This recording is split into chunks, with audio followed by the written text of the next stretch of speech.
So this is the story of the Tower of Babel. I'm going to read the story from the Bible and then talk through a commentary on the interpretation of it. Genesis 11, 1-9, the Tower of Babel. Now the whole world had one language and a common speech. As people moved eastward, they found a plain in Shinar and settled there. They said to each other, "Come, let's make bricks and bake them thoroughly." They used brick instead of stone and tar for mortar. Then they said, "Come, let us build ourselves a city with a tower that reaches to the heavens, so that we may make a name for ourselves. Otherwise, we will be scattered over the face of the whole earth." But the Lord came down to see the city and the tower the people were building. The Lord said, "If as one people speaking the same language they have begun to do this, then nothing they plan to do will be impossible for them. Come, let us go down and confuse their language, so they will not understand each other." So the Lord scattered them from there over all the earth, and they stopped building the city. This is why it was called Babel, because there the Lord confused the language of the whole world. From there the Lord scattered them over the face of the whole earth. So if we accept the biblical teaching that mankind had the common origin of Adam and Eve, then it is simple to understand that all of humanity spoke one language.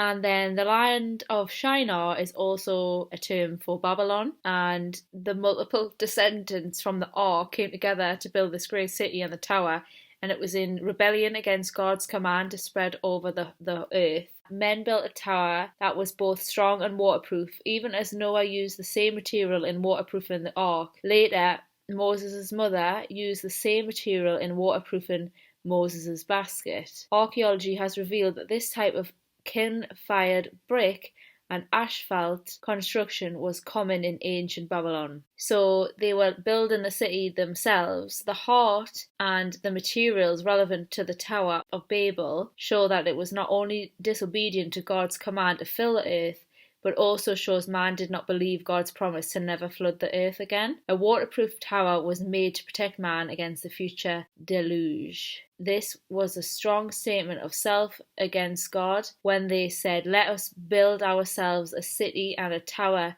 whose top is in the heavens." They meant it. A tower whose top is in the heavens. The top of the tower was intended to be in the heavens. It is doubtful that they thought they could build a tower to heaven. It is more likely they built the tower as an observation point to the heavens.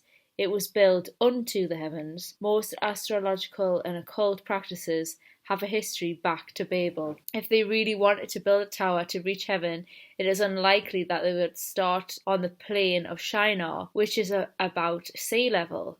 Common sense says that they would start on one of the nearby mountains.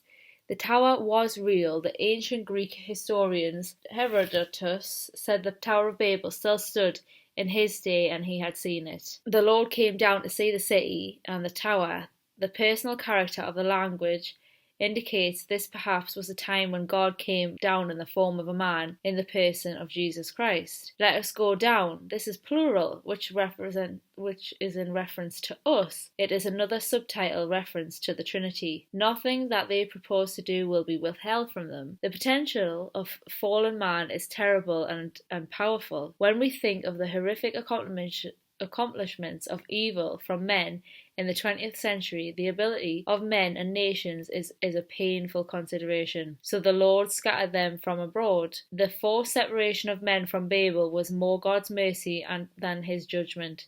God is in dividing man both linguistically and geographically put a check on the power of his fallen nature. The Lord confused the language of all the earth. The division of the languages is a fascinating subject.